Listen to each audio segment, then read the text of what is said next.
Well, I was stuck for a wrestling-related topic to do in the video this week, so I thought now was the time to pull my Mystery Science Theater video out of the woodworks. I made part of this video back in September, and I started rewatching a lot of Mystery Science Theater episodes, especially over the summer when, for whatever reason, instead of going out of town, as most people usually do, I thought, hey, I'll just watch reruns or find old episodes of Mystery Science Theater on YouTube. You can find pretty much every episode of Mystery Science Theater on YouTube.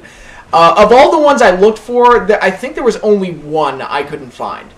A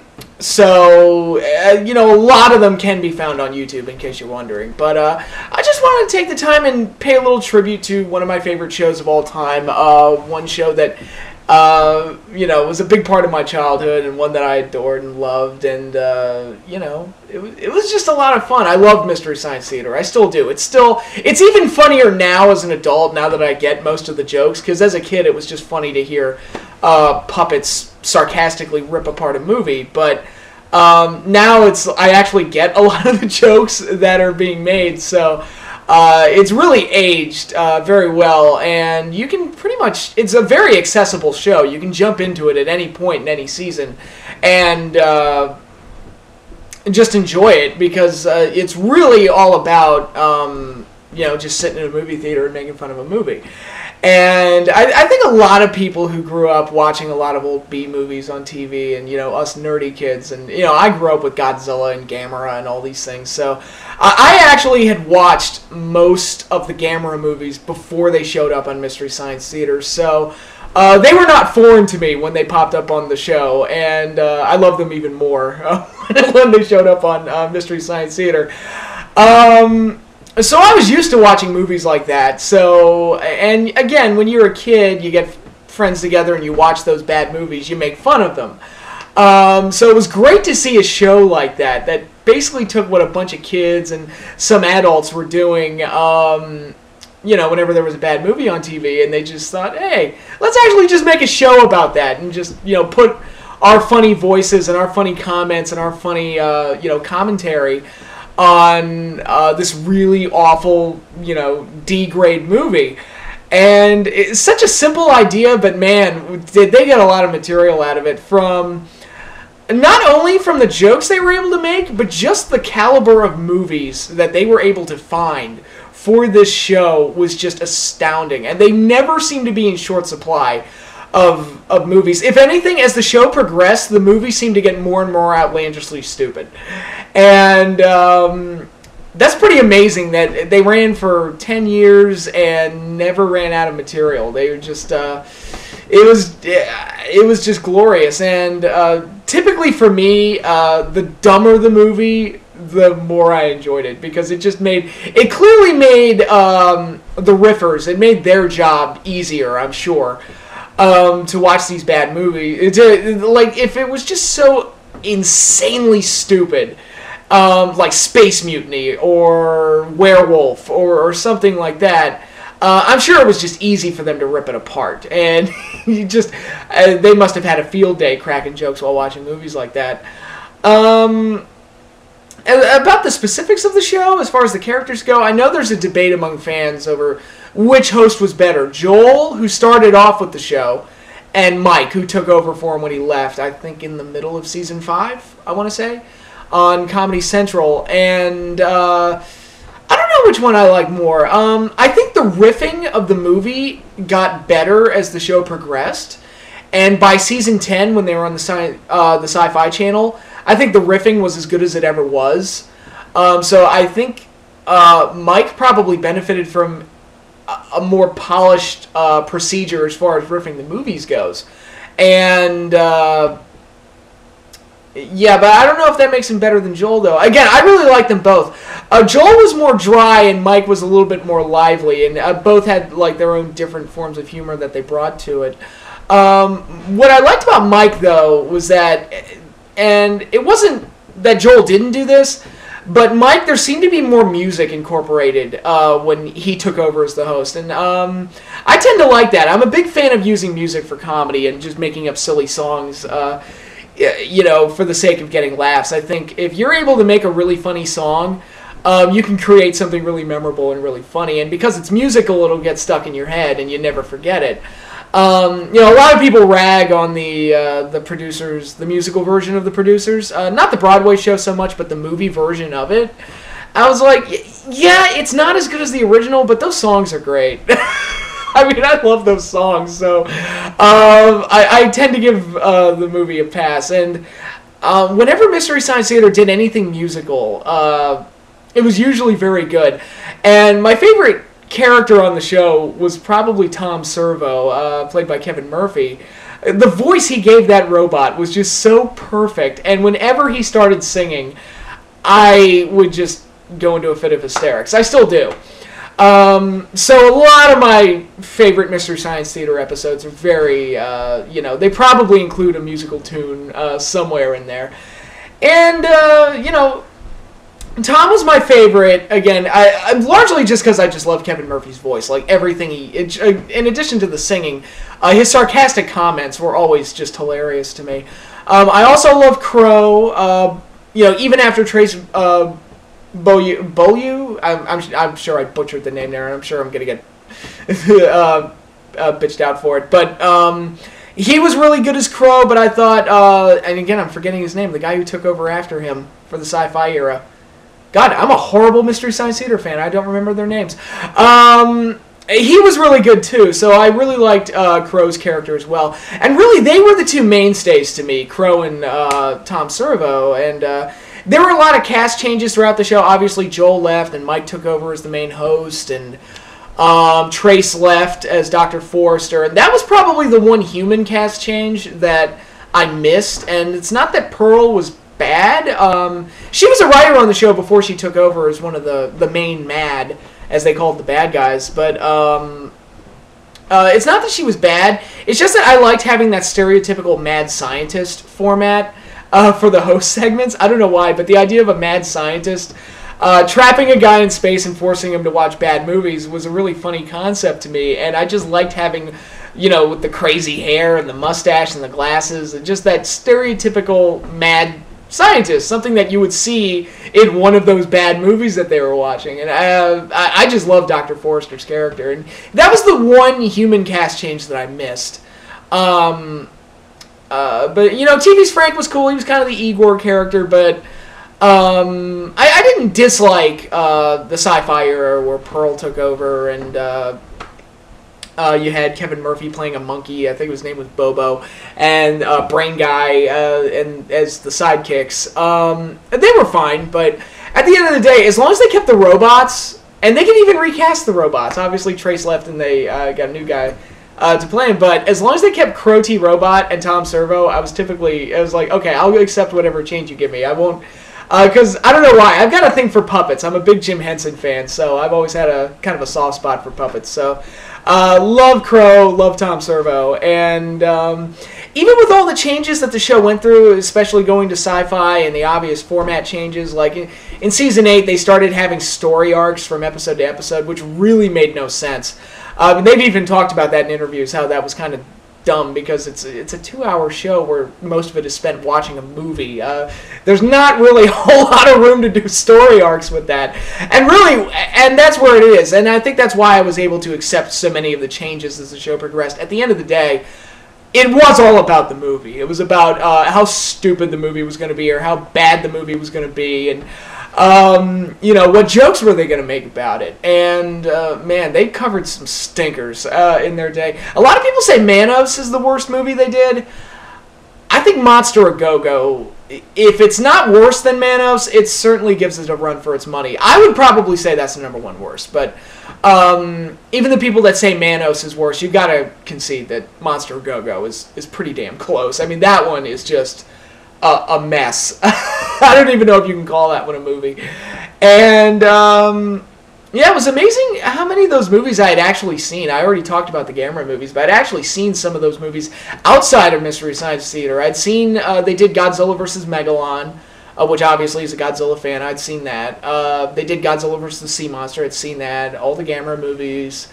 saw Gorgo. I'd actually never seen the Mystery Science Theater version of that until recently, and I was happy to see it. For those of you who don't know, Gorgo is basically the UK version of Godzilla. That's the best way I can sum that up. And I remember watching that movie as a kid, so to finally see the Mystery Science Theater episode was pretty cool. But yeah, like I said, whatever changes may have happened throughout the show, the riffing of the movie just always got better and better and better. And they continue to do a really good job when you have things like Cinematic Titanic and obviously riff tracks where they riff current movies and big blockbusters. And doing riff tracks really shows, you know, they could take movies I like and make fun of it and make it hilarious. So it really shows, wow, you can really riff anything if you're good at it and make anything fun. So this is just my little tribute to one of my favorite shows of all time, one of my favorite shows from my childhood, and something that provided me with a lot of entertainment and a lot of laughs. So what you're about to see now is the part that I spliced together back in September. It's going to be a compilation of clips showing my 20 favorite episodes of Mystery Science Theater. I'm not going to go into any in-depth explanations about it. And this isn't ranking like the 20 worst movies that they did or you know, 20 best movies that they did or anything like that. This is just a specific, you know, these are the episodes that entertain me the most, and these were the ones, when I think of Mystery Science Theater, these are my favorite episodes. So, yeah, that's all I've got. Just enjoy the clips and rock on Mystery Science Theater 3000, one of the best shows ever.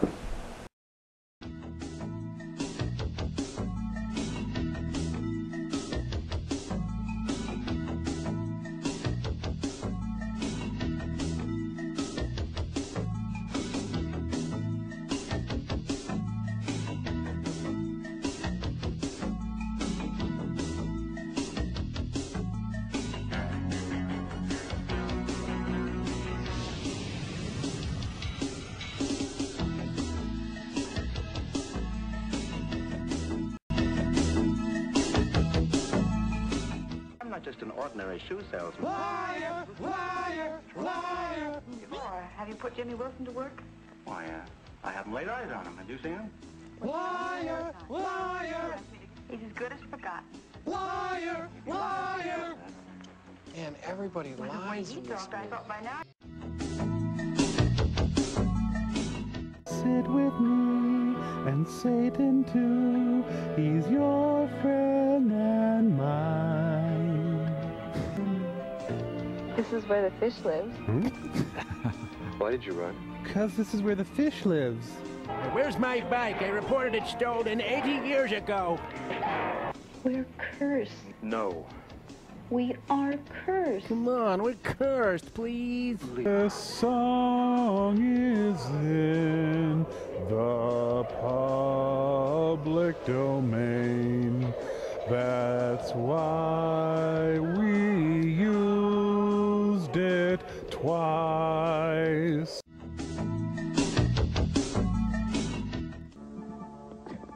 This is the song written for the train chase. This is the chase, Rocky and Ken.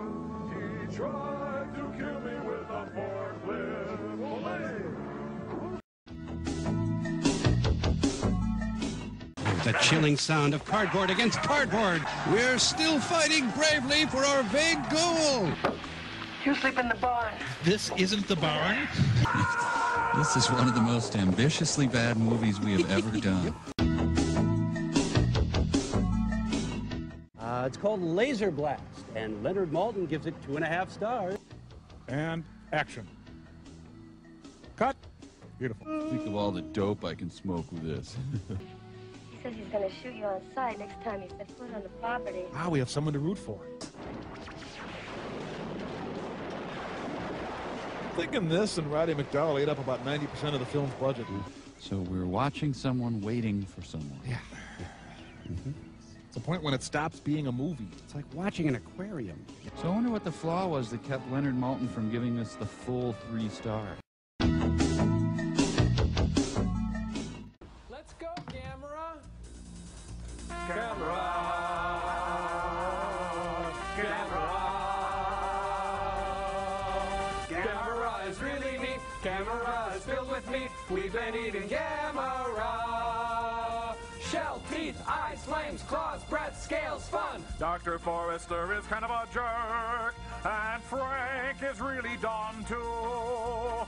We have to take part in these lame experiments. But do we complain? No! No! Yes! Huh? So we hike him all over the place. And talk of 1,000 wonderful days. Everybody now! Gamera is really sweet. He is filled with turtle meat. Now we have commercial signs. Gamera is really sweet. He is filled with turtle meat. Now we have commercial signs. Hey, Go ahead, that's that stupid old turtle. Fepumaman. Puma Man, Liberace with Docker. Now a bird gets sucked into his engine and he goes down immediately. It'll find his black box in here. My name is Pleasance and I am funky. Help, I'm falling at a 60-degree angle, breaking all the laws of physics. Puma Man, when will he find love?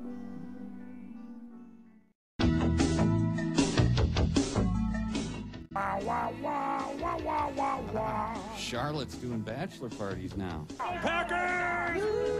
Packers! Packers! Packers win the Super Bowl! Yay! Packers! Woo! Go Packers! Honey, I'm home. Honey, Packers won the Super Bowl! Woo! Packers! I'll keep them busy outside.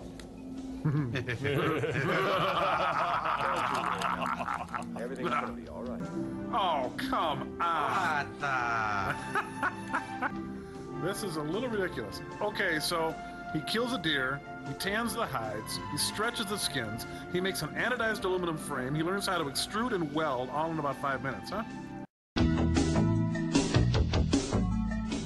Say, fellas, here's a little song about that movie Hobgoblins. Are you kidding me? Then let's go. Hobgoblins, hobgoblins, what do you do with those hobgoblins? Hey, the end credits. Well, it's a terrible movie. At least it was short. These are the beginning credits. Oh, well, then kill me, please. I tried to warn you. Those creatures, the vault. I tried. Sentence fragments, just phrases. Belly dancing lessons? Hobgoblins, 4 hours in. I get the message. Just take this stupid jacket with you. You and your stupid thoughtfulness can go to hell. Can you catch a venereal disease from a movie?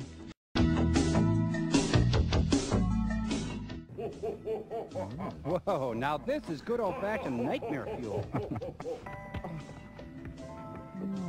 This isn't charming at all. It's creepy. This is funny. I don't care what anybody says. I enjoy inflicting pain. Hurry if you want to enjoy the Yuletide fun. I'll see you in your nightmares.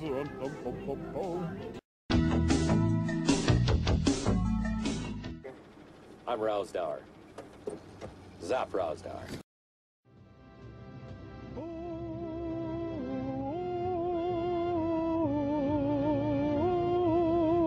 Oh, baby, Rossdower saves us and saves all the world.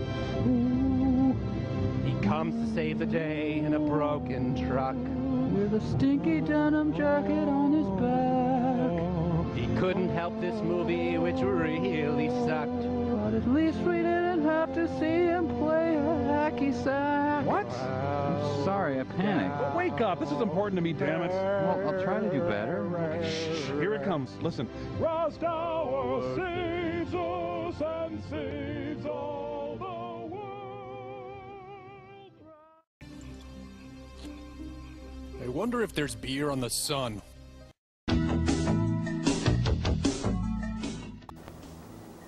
Here's the windup and the pitch. Werewolf? No, werewolf. Where? Say it. He thinks he's turning into werewolf now. Werewolf. This really isn't any kind of conventional animal I'm familiar with. It's not a bunny. What do you realize if this was a lycanthrope? I'd have to look the word up. I'm not holding back anything. Certainly not talent. Butterfly kisses gone horribly wrong. Butter die kisses. Oh, great. A random citizen that can kick a werewolf's ass, huh? Not a good sign when the action in your movie is upstaged by a mural. Ah, yes, the concerto in A minor for cello and werewolf.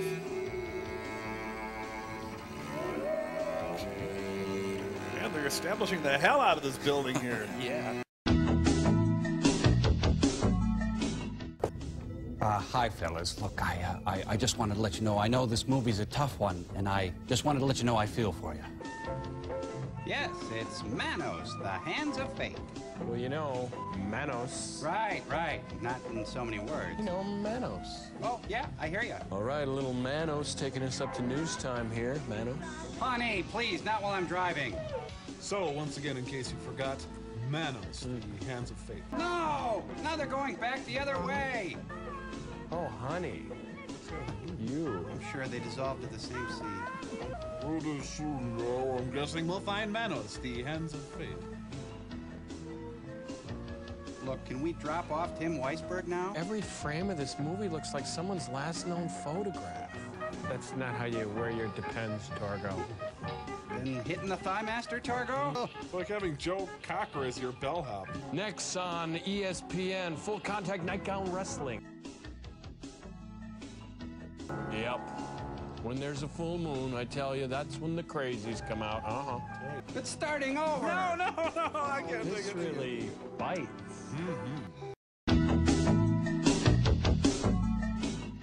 Johnny Cash. Johnny Cash. Johnny Cash. Hey, I really do walk the line. Hi, folks. You may be wondering if I'm Martin Sheen. Well, I'm not. Turns out I'm his vastly more talented yet less appreciated brother. Does anything really star Joe Estevez? Isn't that kind of an oxymoron? Some kind of moron. You know, it's just not death with dignity if there's an Estevez in the room. Am I a Sheen or an Estevez? Where's here? Second level. My world. Or I'm more successful than Martin. I have just got to write Mom out of the story. Your mom is fine. She's at the hospital. What? Hey, look, you wrote this crap. It's beautiful. Now you're beautiful. Yep, she did write this. Come on. Led Zeppelin was wrong, man. Shut up! There is no stairway to heaven. Zeppelin's never wrong, man.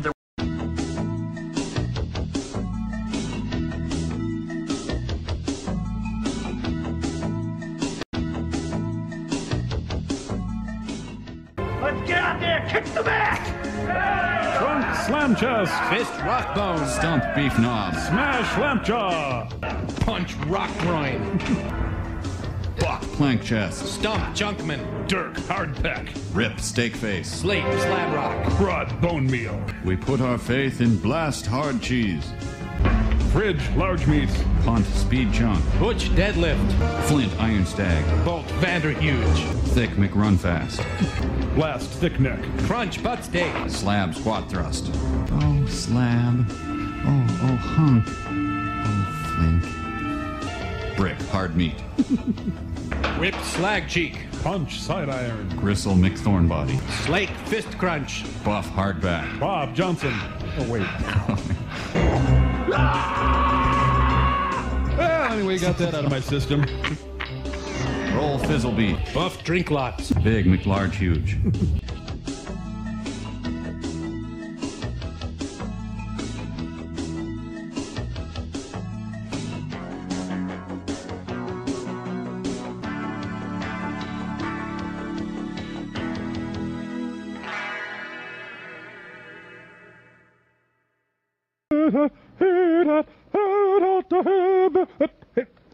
Hey, where's the music?